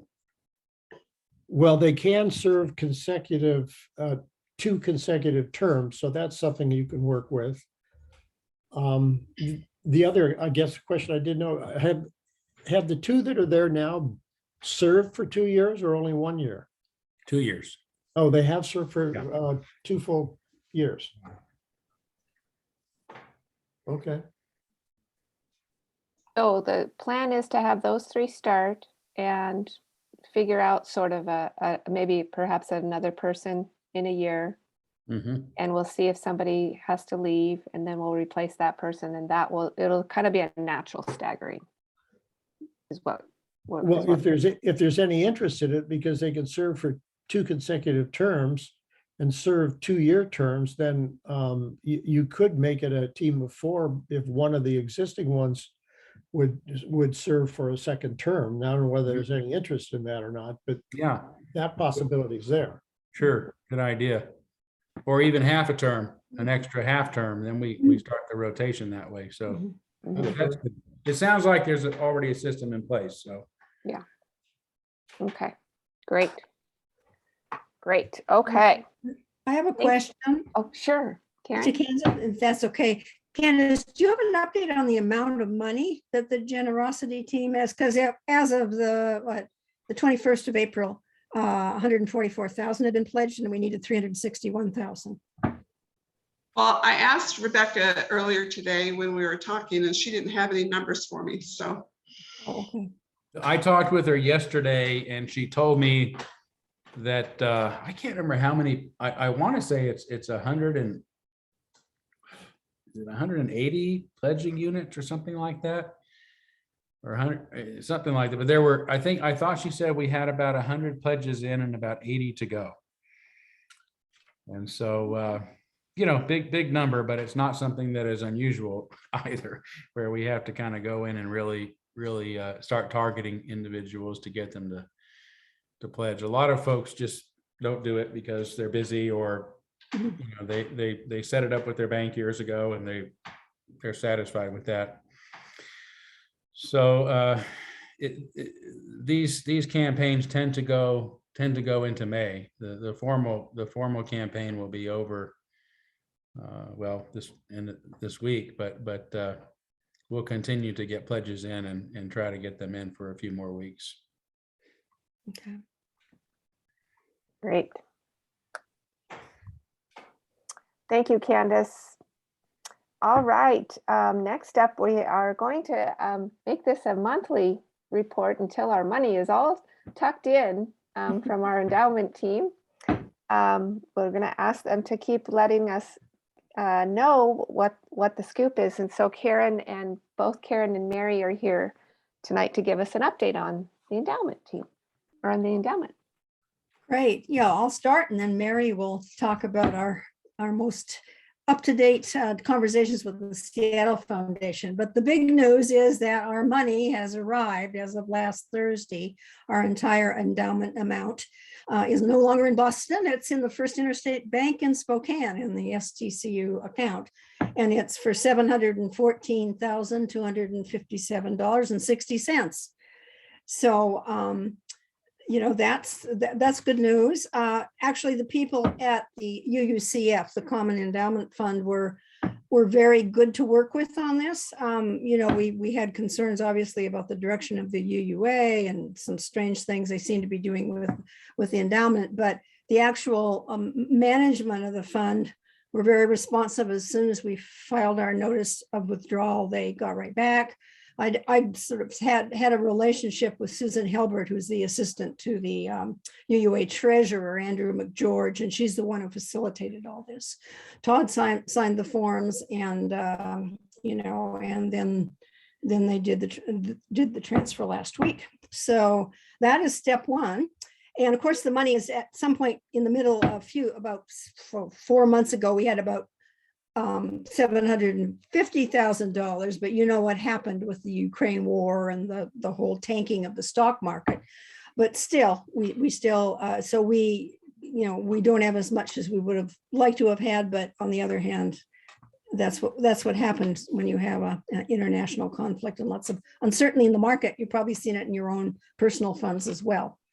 And what we're going to do is for this next fiscal year, 2022 to 2023, we're going to take $29,000 out of that 714,000 for the budget, for the next year's budget, rather, because we can't do quarterly withdrawals. We're having a sort of a gap year here between UUCEF and the Seattle Foundation.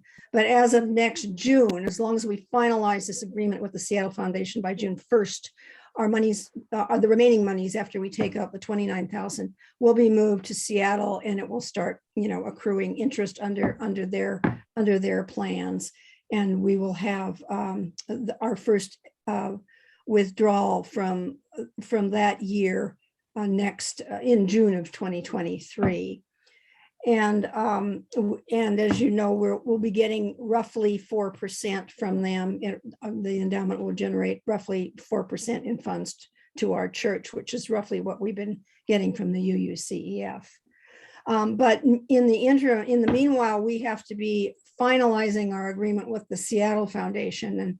And Mary has been talking with Bill Zook, who is the attorney who advises the Seattle Foundation. So she can tell you what needs to happen at the next board meeting and what we'll be doing in the interim weeks before the May board meeting. I think you're muted, Mary. I'm on now. Okay. I'll just briefly describe where we are with Seattle Foundation. Bill Zook is he's an estate planner, attorney, and works part-time advising the Seattle Foundation. He's taken over negotiating and drafting the agreement with UUCF from the manager that had been working on it and who recently left the foundation. One thing that he noted when he reviewed the resolution that the Board of Trustees signed, I think it was last month, was that there were a couple of inconsistencies. So he redrafted it and sent it to me today. I've forwarded copies to all of you. Really, Lynn, you're the one who will be signing it again. It's effectively the same resolution. The only differences are that we hadn't referred to the Board of Trustees as the Board of Trustees in the resolution. And it was signed by Lynn Janishian chair, I think, instead of Lynn Janishian president. And for lawyers, that kind of thing makes a difference. And so he's just asked the board to re-sign and resubmit that resolution. So that's the one big thing that needs to be done fairly quickly because we're still shooting for our June 1st timeframe. Bill is out of town the rest of this week, but he will have a draft of an agreement for us to look at the middle of next week. And that will address the details that the team has already talked with Jen, the previous, previous manager, about in terms of the distributions, the percentage, the withdrawal provisions, purposes and uses of the distributions, and the other details that we've requested. So we're on track. We'll have something to look at by at least the middle of next week. The team will, and we'll go from there. So I just need to print that out again and take it to Rebecca, sign it, take her to Rebecca. Right. And let you know. Okay, I'll do that tomorrow. Okay, thank you. Wonderful. Questions for our endowment? Thank you. And I know Dick is on the endowment team. I don't think I see any other endowment members here, but what a process, guys. Way to go. Because we thought it was going to be a lot different, and this is really great news. So Yeah. Nice work. Yeah. Nice work. Okay. Well, the last thing on the agenda was to schedule meetings for our annual meeting planning. So board members, I'll see you on Mondays. Yeah. Done deal. Yep. So that seems fine. I will send something. I'll take a look at those articles and I will get something to Rebecca as soon as I can to get something sent out by email to the whole congregation for bylaws amendments and let them know that time is tight with that new process. Yeah, Tom. Would it be helpful if some of you may well have it, if I sent the agenda and the script from the last year's meeting so that you'd be able to look at those, or do you all have them? Oh, I'd love that. Okay. I'm sure it's somewhere, but who knows where. Well, I have them under the files for the annual meetings for 2020 and 2021. Right. I'll do that. That'd be great. All right, our next official board meeting will be Wednesday, May 25th from 6 to 8 p.m. Any other business? We can't finish early. I can't believe it's only 7:39. I thought we were gonna for sure go over. There was the General Assembly matter. Oh, yes, I'm sorry. Great. I just wanted to put in one plug for tomorrow at our church. The Spokane Alliance is having a action on childcare, and we've notified all the people in church who are in the RE program, parents in the RE program, and other people. But Todd's going to be introducing the group. They're going to be over 200 people there, and the thrust of this, and there'll be elected officials there from the city and the valley. And the thrust of it is that the city and county are getting $200 million in American CARES Act funding, and only 1 million has been dedicated to childcare so far. And we're going to be demanding that they raise that to 10 million, because there's a childcare crisis in the county with a lot of places closed during the pandemic, and it's extremely expensive. It's a bit like the housing crisis, that low-income parents just can't afford good childcare. So we're going to be there, the officials will be there too, and we'll be leaning on them to do this. So it's from 6 to 8 p.m. tomorrow at our church. And the parking lot chains and gates will be open, right? I certainly hope so, for 200 plus people. But Todd will go out and unhinge them if they're not. I'm unhinged, so I can. Who closes the gate every day? Well, we leave the parking lot closed when it's not in use during the week. So Oh. it stays closed. On Sundays, our ushers generally go and open it up. And so, yeah. Interesting. Great. I noticed, Todd, that the red chains, in my opinion, look like they are heavy duty plastic. I kind of half expect somebody's going to come up there with a bumper, heavy duty bumper, and get in the parking lot anyway. Yeah, they're not even heavy duty plastic. They're just, Oh. I think they're the stuff they make little Mardi Gras necklaces out of. But we wanted something lightweight that people can easily move back and forth. And it seems to be a deterrent that, if anybody really wanted to get in there, they drive over the bushes. Even if we had, 3 sets of the double gates in, we could do that if we had to, but they're expensive. It's, I can't remember what that was, about $3,000 for the set, just for the one gate we put in. So hopefully this will work, and it also makes it easy if somebody for some reason can't get the gate open, they forget the lock, or all you have to do is move those plastic things out of the way and people can access that parking lot. So in an emergency, they can do that. But so far it's working well. I did bump into a couple of meth dealers last week who came into the front lot next to the building. They didn't know I was there, and I saw a guy trading a gas siphon he had made for meth. And so I pulled it, he was doing meth in the back of the car he was giving the person to. And since they never saw me, I finally just pulled up right next to them and took out my phone, and off they zipped. So, but for the most part, we're not having those issues anymore. Wow. Wow. Good for you. That's kind of scary. Yeah.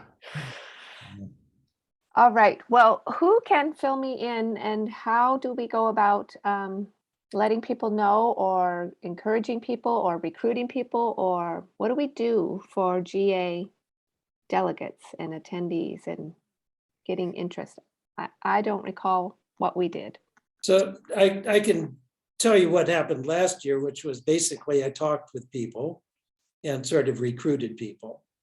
And I think that after Todd's announcement tomorrow, there might be even more interest. And so, Todd suggested some names last year.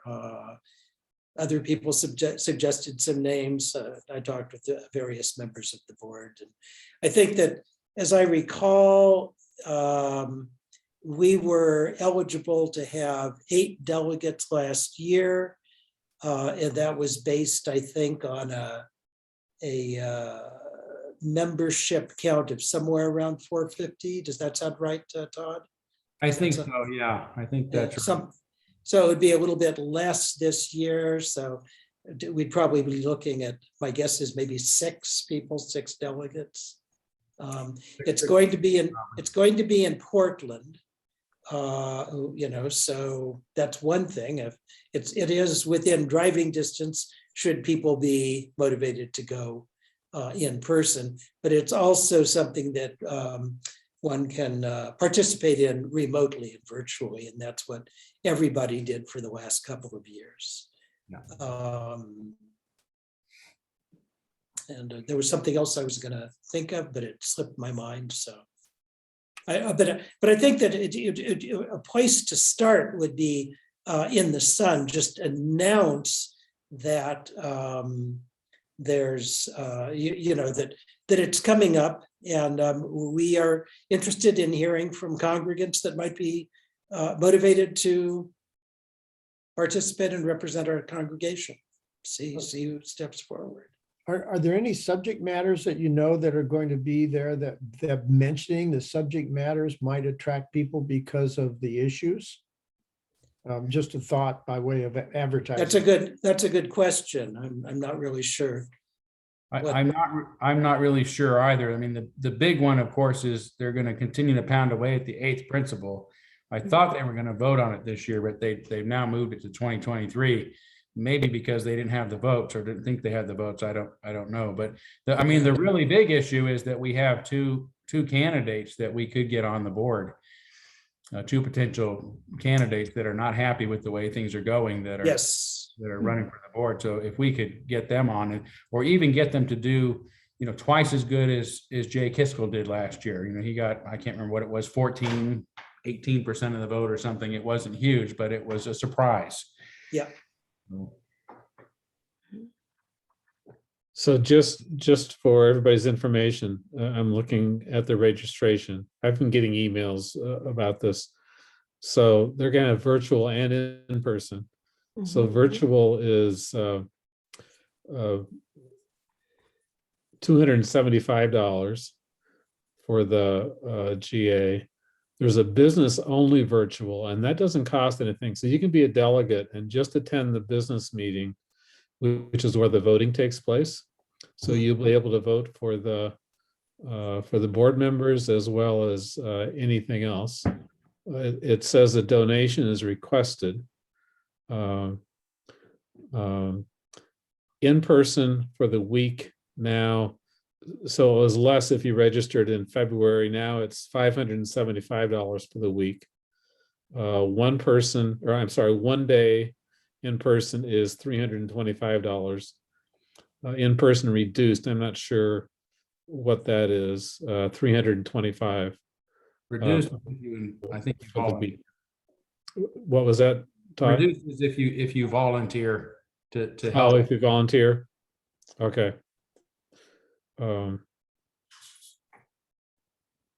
Yeah, okay. At any rate, I attended last year. It was all virtual. I think everybody that went last year paid for it out of pocket.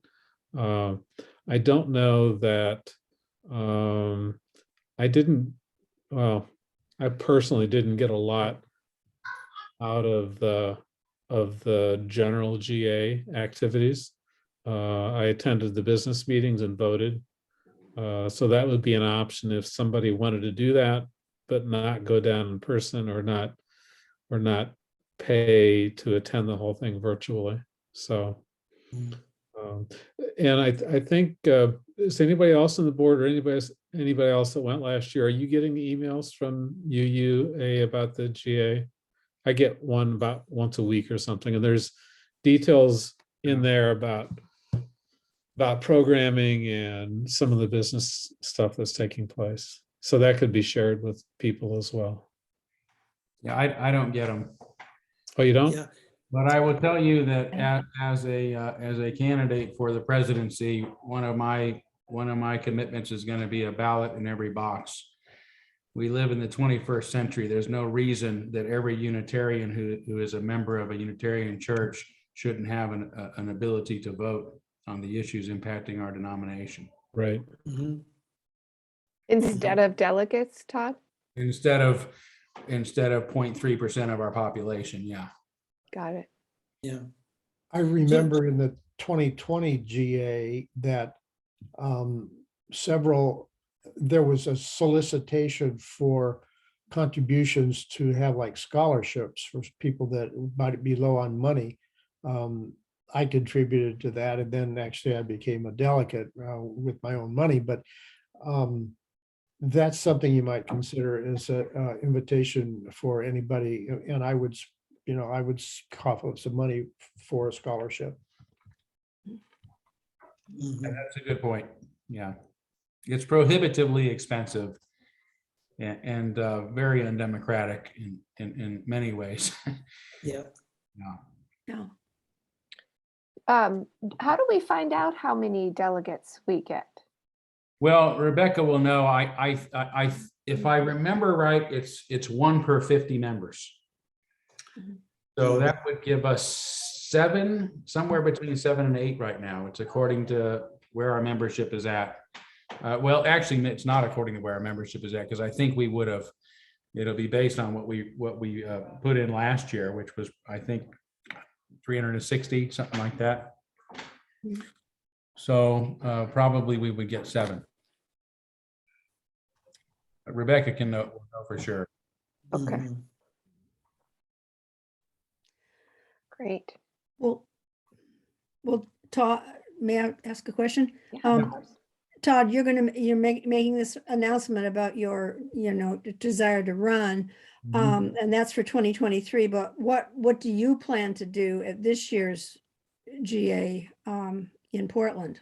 Yeah, so the plans are very nebulous right now, but at least a small group of us, like Rick Davis from the church in Salem, the other UUCS, Craig Morrow from Portland, UMIAC wants to be involved, Jay Kiskell, Frank Casper. We've been preliminarily talking about some sort of demonstration where we're out in front of the convention center every day with signs, and I keep reminding folks, let's not call it a protest, because we're not protesting anybody.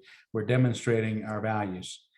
We're demonstrating what it is we believe. So, signs that say things like freedom, reason, and tolerance, or, the right of dissent, these sort of things. And maybe a few of our heretical books to hand out to people, those sort of things. But right now we're waiting on Rick is going to look into the legal requirements, what sort of permits we might need to be out, hopefully prominently. As soon as we start to really plan it, we'll have to let people know, and the UUA will know it's going to happen, and so they will, I'm sure, work to shuffle us off into a corner somewhere or something. So we're wanting to get our permits before we really start to let people know we're doing this.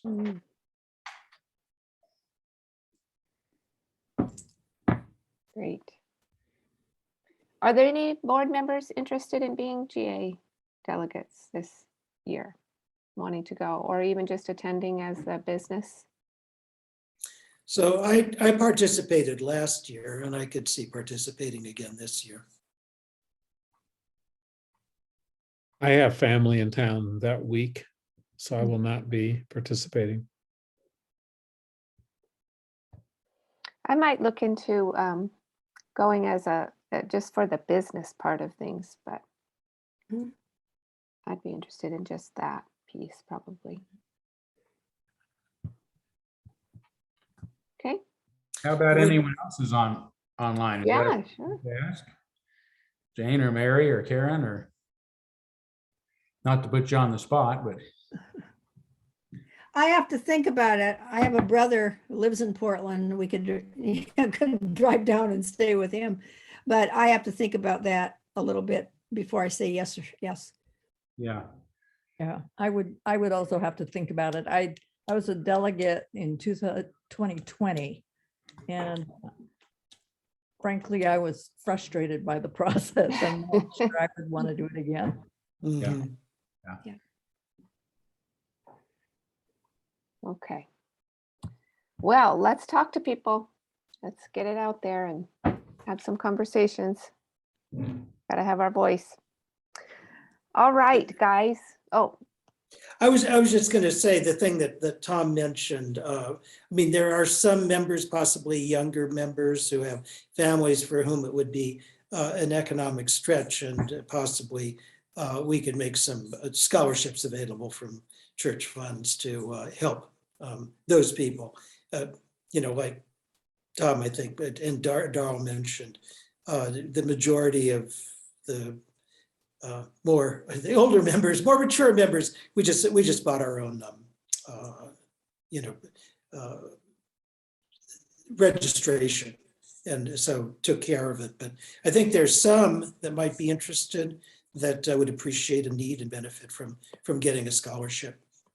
yeah, I would agree. This does seem a lot more expensive than what I remember it being. Is that just because it was all virtual previously? I 'Cause think Yeah, when it was all virtual, it was a little bit less. It's a little bit less, but not much. Yeah. Not- Yeah, and the in-person has been prohibitively expensive for a long time. oh, that's nuts, yeah. Yeah.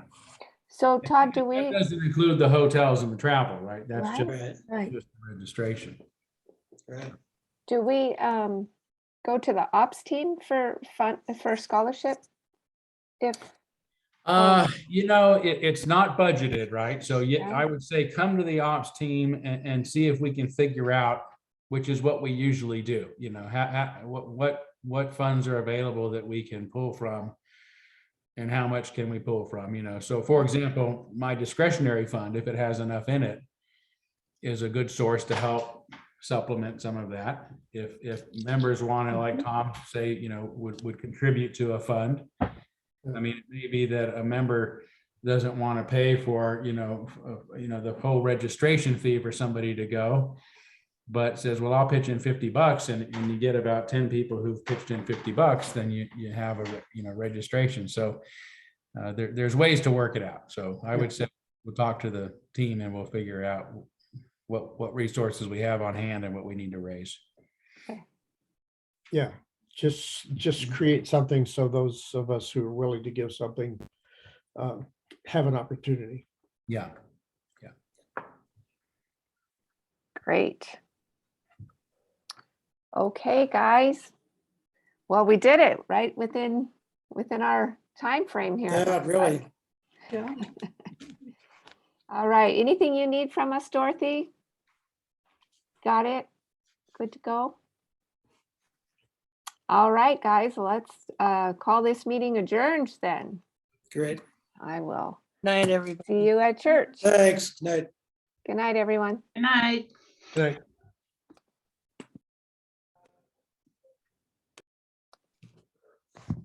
I gotta change my name. Bye, Darrell. Bye-bye.